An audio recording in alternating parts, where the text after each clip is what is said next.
I'd like to tell you about the strangest secret in the world. Not long ago, Albert Schweitzer, the great doctor and Nobel Prize winner, was being interviewed in London, and a reporter asked him, "Doctor, what's wrong with men today?" The great doctor was silent a moment, and then he said, "Men simply don't think." And it's about this that I want to talk with you. We live today in a golden age. This is an era that man has looked forward, dreamed of, and worked toward for thousands of years. But since it's here, we pretty well take it for granted. We in America are particularly fortunate to live in the richest land that ever existed on the face of the earth, a land of abundant opportunity for everyone. But do you know what happens? Let's take 100 men who start even at the age of 25. Do you have any idea what will happen to those men by the time they're 65? These 100 men who all start even at the age of 25 believe they're going to be successful. If you asked any one of these men if he wanted to be a success, he'd tell you that he did. And you'd notice that he was eager toward life, that there was a certain sparkle to his eye, an erectness to his carriage, and life seemed like a pretty interesting adventure to him. But by the time they're 65, 1 will be rich, 4 will be financially independent, 5 will still be working, 54 will be broke. Now think a moment. Out of the 100, only 5 make the grade. Why do so many fail? What has happened to the sparkle that was there when they were 25? What's become of the dreams, the hopes, the plans? And why is there such a large disparity between what these men intended to do and what they actually accomplished? When we say about 5% achieve success, we have to define success. And here's the definition. Success is the progressive realization of a worthy ideal. If a man is working toward a predetermined goal and knows where he's going, that man is a success. If he's not doing that, he's a failure.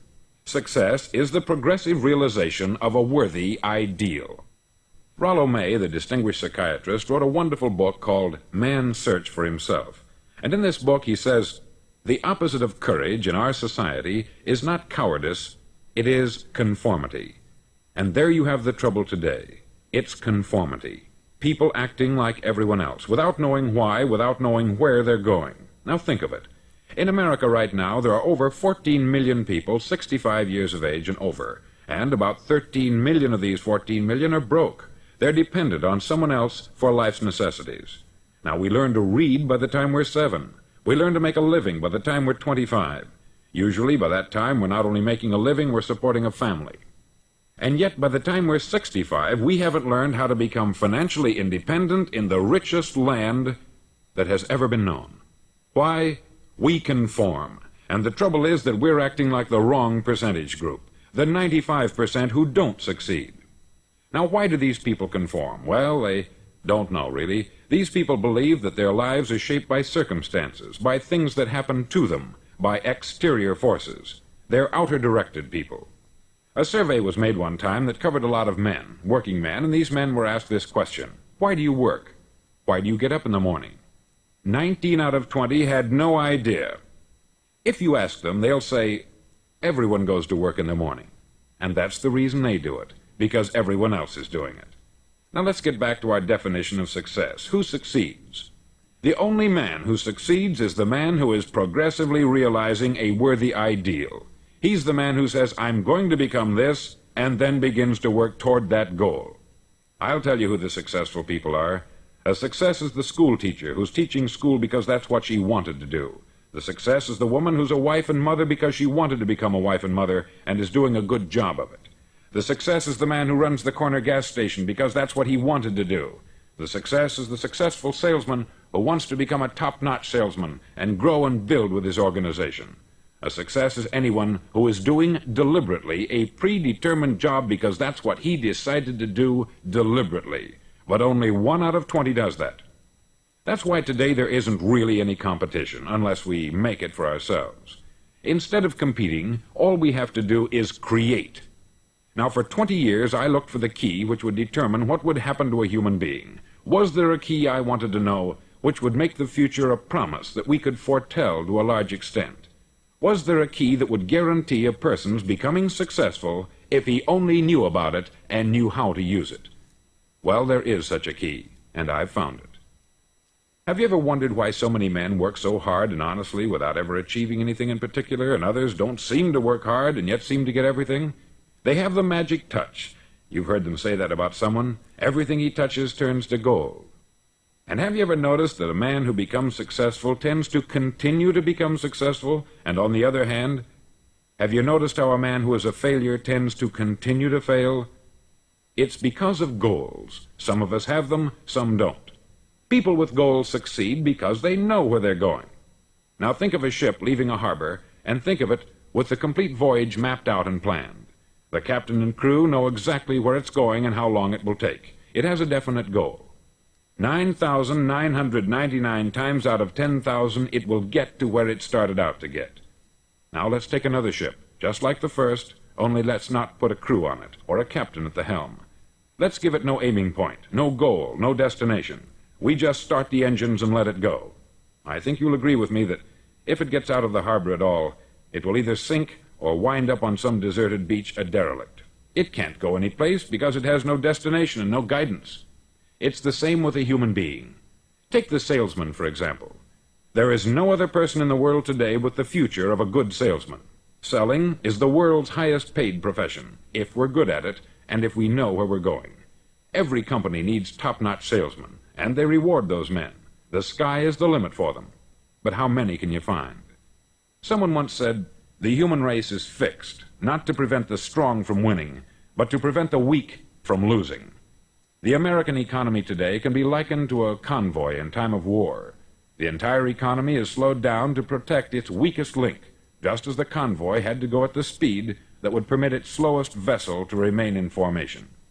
That's why it's so easy to make a living today. It takes no particular brains or talent to make a living and support a family today. So we have a plateau of so-called security, if that's what a person's looking for. But we do have to decide how high above this plateau we want to aim for. Now let's get back to the strangest secret in the world, the story that I wanted to tell you today. Why do men with goals succeed in life, and men without them fail? Well, let me tell you something which, if you really understand it, will alter your life immediately. If you understand completely what I'm going to tell you from this moment on, your life will never be the same again. You'll suddenly find that good luck just seems to be attracted to you. The things you want just seem to fall in line. And from now on, you won't have the problems, the worries, the gnawing lump of anxiety that perhaps you've experienced before. Doubt, fear, well, they'll be things of the past. Here's the key to success, and the key to failure. We become what we think about. Now let me say that again. We become what we think about. Throughout all history, the great wise men and teachers, philosophers and prophets have disagreed with one another on many different things. It is only on this one point that they are in complete and unanimous agreement. Listen to what Marcus Aurelius, the great Roman emperor, said. He said, "A man's life is what his thoughts make of it." Disraeli said this, "Everything comes if a man will only wait. I have brought myself by long meditation to the conviction that a human being with a settled purpose must accomplish it, and that nothing can resist a will that will stake even existence for its fulfillment." Ralph Waldo Emerson said this, "A man is what he thinks about all day long." William James said, "The greatest discovery of my generation is that human beings can alter their lives by altering their attitudes of mind." And he also said, "We need only in cold blood act as if the thing in question were real, and it will become infallibly real by growing into such a connection with our life that it will become real. It will become so knit with habit and emotion that our interest in it will be those which characterize belief." He also said this, "If you only care enough for a result, you will almost certainly attain it. If you wish to be rich, you will be rich. If you wish to be learned, you will be learned. If you wish to be good, you will be good. Only you must then really wish these things, and wish them exclusively, and not wish at the same time 100 other incompatible things just as strongly." In the Bible you read, in Mark 9:23, "If thou canst believe, all things are possible to him that believeth." Dr. Norman Vincent Peale said this, "This is one of the greatest laws in the universe. Fervently do I wish I had discovered it as a very young man. It dawned upon me much later in life, and I've found it to be one of the greatest, if not my greatest discovery outside of my relationship to God. And the great law, briefly and simply stated, is that if you think in negative terms, you'll get negative results. If you think in positive terms, you will achieve positive results. That is the simple fact which is at the basis of an astonishing law of prosperity and success. In 3 words, believe and succeed. William Shakespeare put it this way: "Our doubts are traitors, and make us lose the good we oft might win, by fearing to attempt." George Bernard Shaw said, "People are always blaming their circumstances for what they are. I don't believe in circumstances. The people who get on in this world are the people who get up and look for the circumstances they want, and if they can't find them, make them." Well, it's pretty apparent, isn't it? And every person who discovered this for a while believed that he was the first one to work it out. We become what we think about. Now, it stands to reason that a person who's thinking about a concrete and worthwhile goal is going to reach it, because that's what he's thinking about. And we become what we think about. Conversely, the man who has no goal, who doesn't know where he's going, and whose thoughts must therefore be thoughts of confusion and anxiety and fear and worry, becomes what he thinks about. His life becomes one of frustration, fear, anxiety, and worry. And if he thinks about nothing, he becomes nothing. Now, how does it work? Why do we become what we think about? Well, I'll tell you how it works as far as we know. Now, to do this, I want to tell you about a situation that parallels the human mind. Suppose a farmer has some land, and it's good, fertile land. Now, the land gives the farmer a choice. He may plant in that land whatever he chooses. The land doesn't care. It's up to the farmer to make the decision. Now, remember, we're comparing the human mind with the land, because the mind, like the land, doesn't care what you plant in it. It will return what you plant, but it doesn't care what you plant. Now, let's say that the farmer has 2 seeds in his hand. One is a seed of corn, the other is nightshade, a deadly poison. He digs 2 little holes in the earth, and he plants both seeds, one corn, the other nightshade.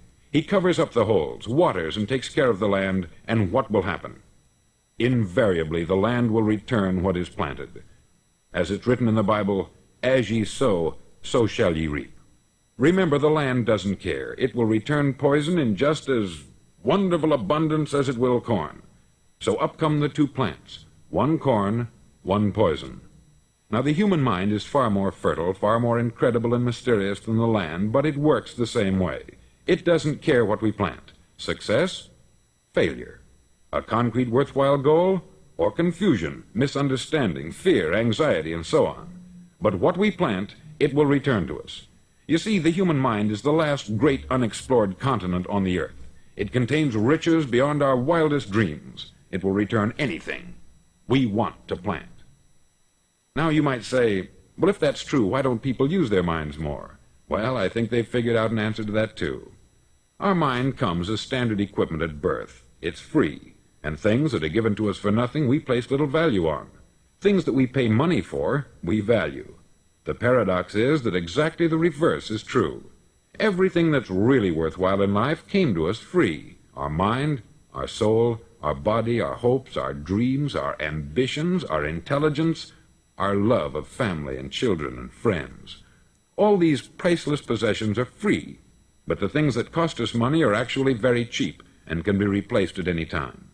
A good man can be completely wiped out and make another fortune. He can do that several times. Even if our home burns down, we can rebuild it, but the things we got for nothing, we can never replace. The human mind isn't used merely because we take it for granted. Familiarity breeds contempt. It can do any kind of job we assign to it, but generally speaking, we use it for little jobs instead of big, important ones. Universities have proved that most of us are operating on about 10% of our abilities. Decide now, what is it you want? Plant your goal in your mind. It's the most important decision you'll ever make in your entire life. Do you want to be an outstanding salesman, a better worker at your particular job? Do you want to go places in your company, in your community? All you've got to do is plant that seed in your mind. Care for it. Work steadily toward your goal, and it will become a reality. It not only will, there's no way that it cannot. You see, that is a law, like the laws of Sir Isaac Newton, the laws of gravity. If you get on top of a building and jump off, you'll always go down. You'll never go up. And it's the same with all the other laws of nature. They always work. They're inflexible. Think about your goal in a relaxed, positive way. Picture yourself in your mind's eye as having already achieved this goal. See yourself doing the things you will be doing when you've reached your goal. Ours has been called the phenobarbital age, the age of ulcers and nervous breakdowns. At a time when medical research has raised us to a new plateau of good health and longevity, far too many of us worry ourselves into an early grave trying to cope with things in our own little personal ways, without learning a few great laws that will take care of everything for us. These things we bring on ourselves through our habitual way of thinking. Every one of us is the sum total of his own thoughts. He is where he is because that is exactly where he really wants to be, whether he'll admit that or not. Each of us must live off the fruit of his thoughts in the future, because what you think today and tomorrow, next month and next year, will mold your life and determine your future. You're guided by your mind. I remember one time I was driving through Arizona, and I saw one of those giant earth-moving machines roaring along the road at about 35 miles an hour with what looked like 20 tons of dirt in it, a tremendous, incredible machine, and there was a little man perched way up on top with the wheel in his hands guiding it. And as I drove along, I was struck by the similarity of that machine to the human mind. Just suppose you're sitting at the controls of such a vast source of energy. Are you going to sit back and fold your arms and let it run itself into a ditch? Or are you going to keep both hands firmly on the wheel and control and direct this power to a specific, worthwhile purpose? It's up to you. You're in the driver's seat. You see, the very law that gives us success is a two-edged sword. We must control our thinking. The same rule that can lead a man to a life of success, wealth, happiness, and all the things he's ever dreamed of for himself and his family, that very same law can lead him into the gutter. It's all in how he uses it, for good or for bad. This is the strangest secret in the world. Now, why do I say it's strange, and why do I call it a secret? Actually, it isn't a secret at all. It was first promulgated by some of the earliest wise men, and it appears again and again throughout the Bible. But very few people have learned it, understand it. That's why it's strange, and why, for some equally strange reason, it virtually remains a secret. I believe that you could go out and walk down the main street of your town and ask one man after another what the secret of success is, and you probably wouldn't run into one man in a month who could tell you. Now, this information is enormously valuable to us, if we really understand it and apply it. It's valuable to us not only for our own lives, but the lives of those around us, our family, employees, associates, and friends. Life should be an exciting adventure. It should never be a bore. A man should live fully, be alive. He should be glad to get out of bed in the morning. He should be doing a job he likes to do because he does it well. One time I heard Grove Patterson make a speech, the editor-in-chief of the Toledo Daily Blade, and as he concluded his speech, he said something that I've never forgotten. He said something like this: "My years in the newspaper business have convinced me of several things, among them that people are basically good, and that we came from someplace, and we're going someplace. So we should make our time here an exciting adventure. The architect of the universe didn't build a stairway leading nowhere." And the greatest teacher of all, the carpenter from the plains of Galilee, gave us the secret time and time again. "As ye believe, so shall it be done unto you." I've explained the strangest secret in the world and how it works. Now I want to explain how you can prove to yourself the enormous returns possible in your own life by putting this secret to a practical test. I want you to make a test that will last 30 days. Now, it isn't going to be easy. If you'll give it a good try, it will completely change your life for the better. Back in the 17th century, Sir Isaac Newton, the English mathematician and natural philosopher, gave us some natural laws of physics which apply as much to human beings as they do to the movement of bodies in the universe. Now, one of these laws is that for every action, there is an equal and opposite reaction. Simply stated, as it applies to you and me, it means we can achieve nothing without paying the price. The results of your 30-day experiment will be in direct proportion to the effort you put forth. To be a doctor, you must pay the price of long years of difficult study. to be successful in selling, and remember that each of us succeeds to the extent of his ability to sell, selling our families on our ideas, selling education in schools, selling our children on the advantages of living the good and honest life, selling our associates and employees on the importance of being exceptional people, to, of course, the profession of selling itself. But to be successful in selling our way to the good life, we must be willing to pay the price. Now, what is that price? Well, it's many things. First, it's understanding emotionally, as well as intellectually, that we literally become what we think about, that we must control our thoughts if we're to control our lives. It's understanding fully that, as ye sow, so shall ye reap. Secondly, it's cutting away all the fetters from the mind and permitting it to soar as it was divinely designed to do. It's the realization that your limitations are self-imposed, and that the opportunities for you today are enormous beyond belief. It's rising above narrow-minded pettiness and prejudice.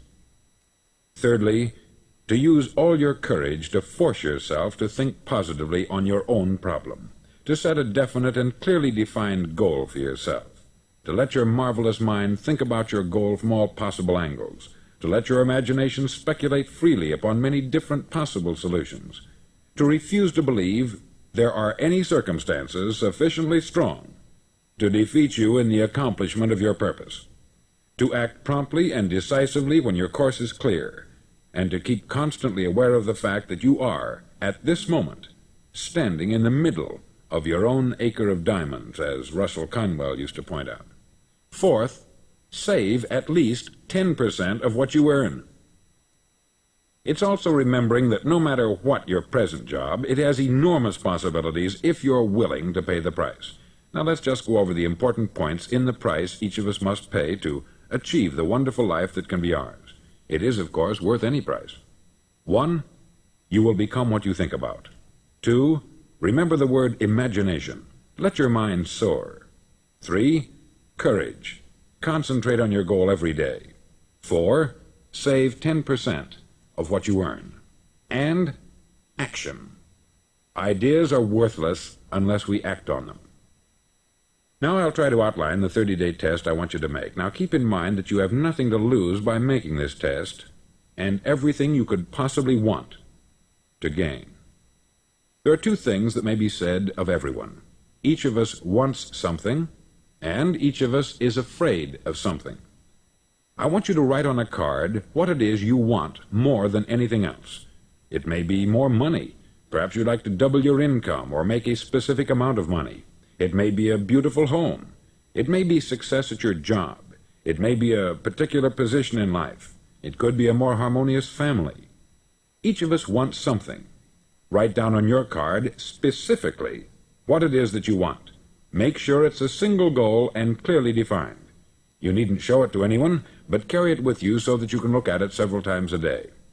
Think about it in a cheerful, relaxed, positive way each morning when you get up, and immediately you have something to work for, something to get out of bed for, something to live for. Look at it every chance you get during the day and just before going to bed at night. As you look at it, remember that you must become what you think about, and since you're thinking about your goal, you realize that soon it will be yours. In fact, it's yours really the moment you write it down and begin to think about it. Look at the abundance all around you as you go about your daily business. You have as much right to this abundance as any other living creature. It's yours for the asking. Now we come to the difficult part.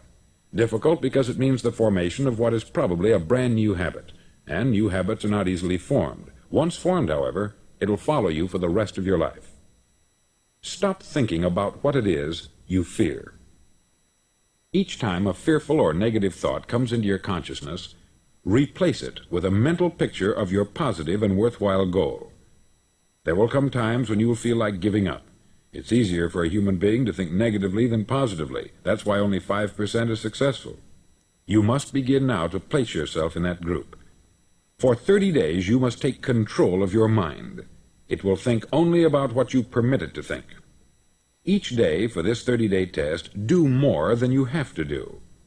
In addition to maintaining a cheerful, positive outlook, give of yourself more than you've ever done before. Do this knowing that your returns in life must be in direct proportion to what you give. The moment you decide on a goal to work toward, you're immediately a successful person. You're then in that rare and successful category of people who know where they're going. Out of every 100 people, you belong to the top 5. Don't concern yourself too much with how you're going to achieve your goal. Leave that completely to a power greater than yourself. All you have to do is know where you're going. The answers will come to you of their own accord. Remember these words from the Sermon on the Mount, and remember them well. Keep them constantly before you this month of your test. Ask, and it shall be given you. Seek, and ye shall find. Knock, and it shall be opened unto you. For every one that asketh receiveth, and he that seeketh findeth, and to him that knocketh it shall be opened. It's as marvelous and as simple as that.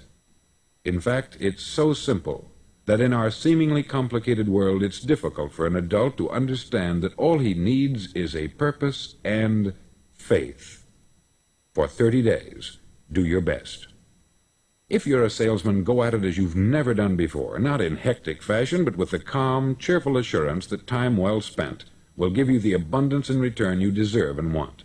No matter what your job, do it as you've never done it before for 30 days. And if you've kept your goal before you every day, you'll wonder and marvel at this new life you've found. Dorothea Brand, outstanding editor and writer, discovered it for herself and tells about it in her fine book, Wake Up and Live. Her entire philosophy is reduced to the words, act as though it were impossible to fail. She made her own test with sincerity and faith, and her entire life was changed to one of overwhelming success. Now you make your test for 30 full days. Don't start your test until you've made up your mind to stick with it. You see, by being persistent, you're demonstrating faith. Persistence is simply another word for faith. If you didn't have faith, you would never persist.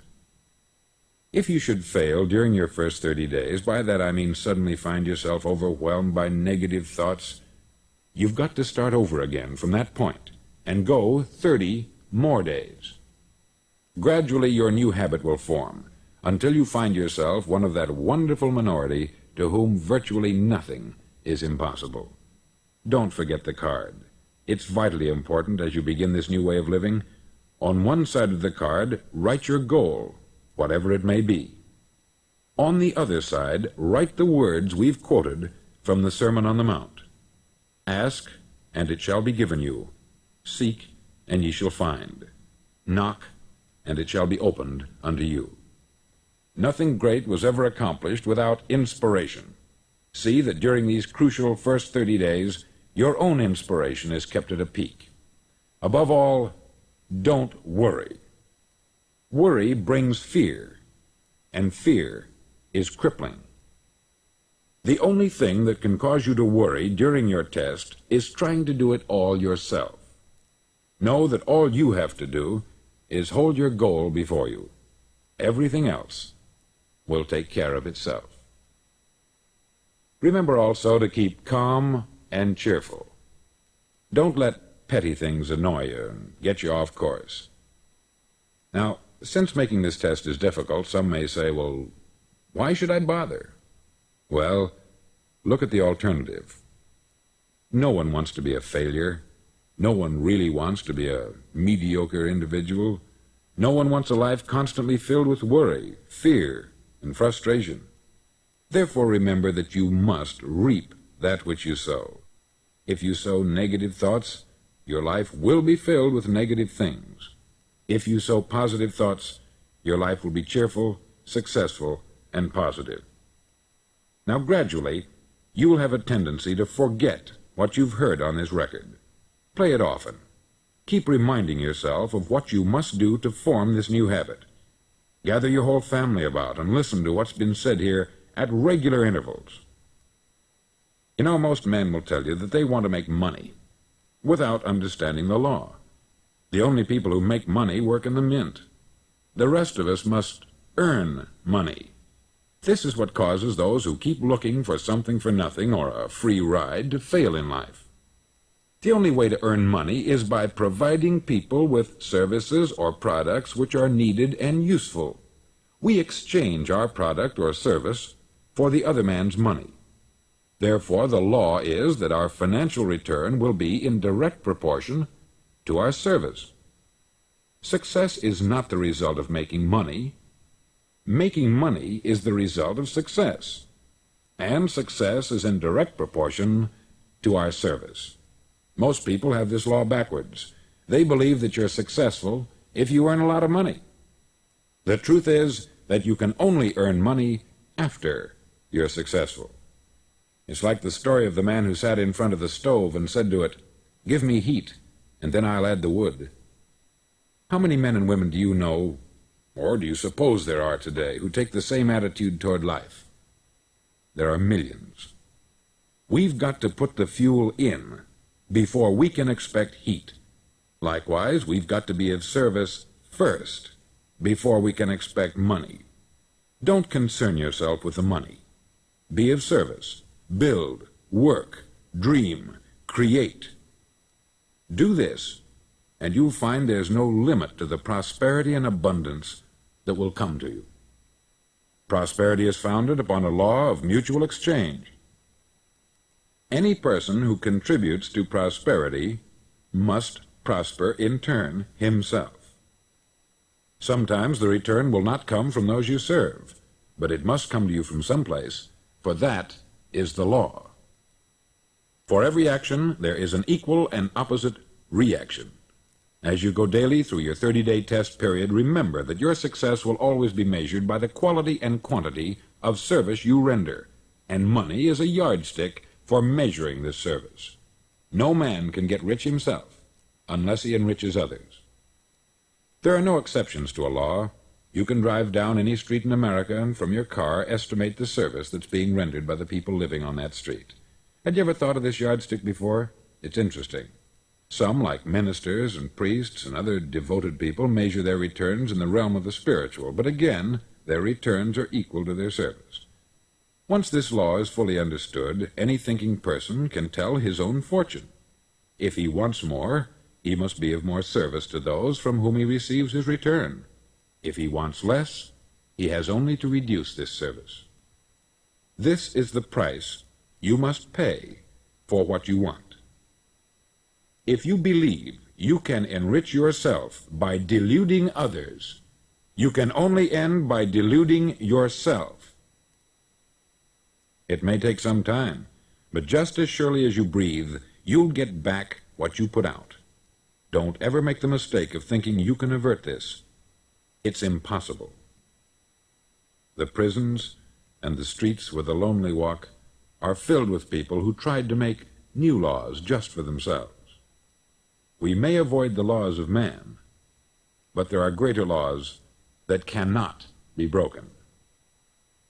An outstanding medical doctor recently pointed out 6 steps that will help you realize success. 1. Set yourself a definite goal. 2. Quit running yourself down. 3. Stop thinking of all the reasons why you cannot be successful, and instead think of all the reasons why you can. 4. Trace your attitudes back through your childhood and try to discover where you first got the idea you couldn't be a success, if that's the way you've been thinking. 5. Change the image you have of yourself by writing out a description of the person you would like to be. And 6.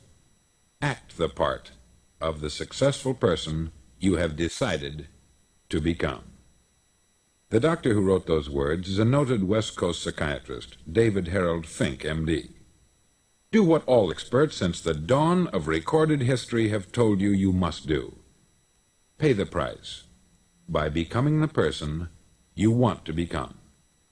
It's not nearly as difficult as living unsuccessfully. Make your 30-day test. Then repeat it. Then repeat it again. Each time it will become more a part of you until you'll wonder how you could ever have lived any other way. Live this new way, and the floodgates of abundance will open and pour over you more riches than you may have dreamed existed. Money? Yes, lots of it. But what's more important, you'll have peace. You'll be in that wonderful minority who lead calm, cheerful, successful lives. Start today.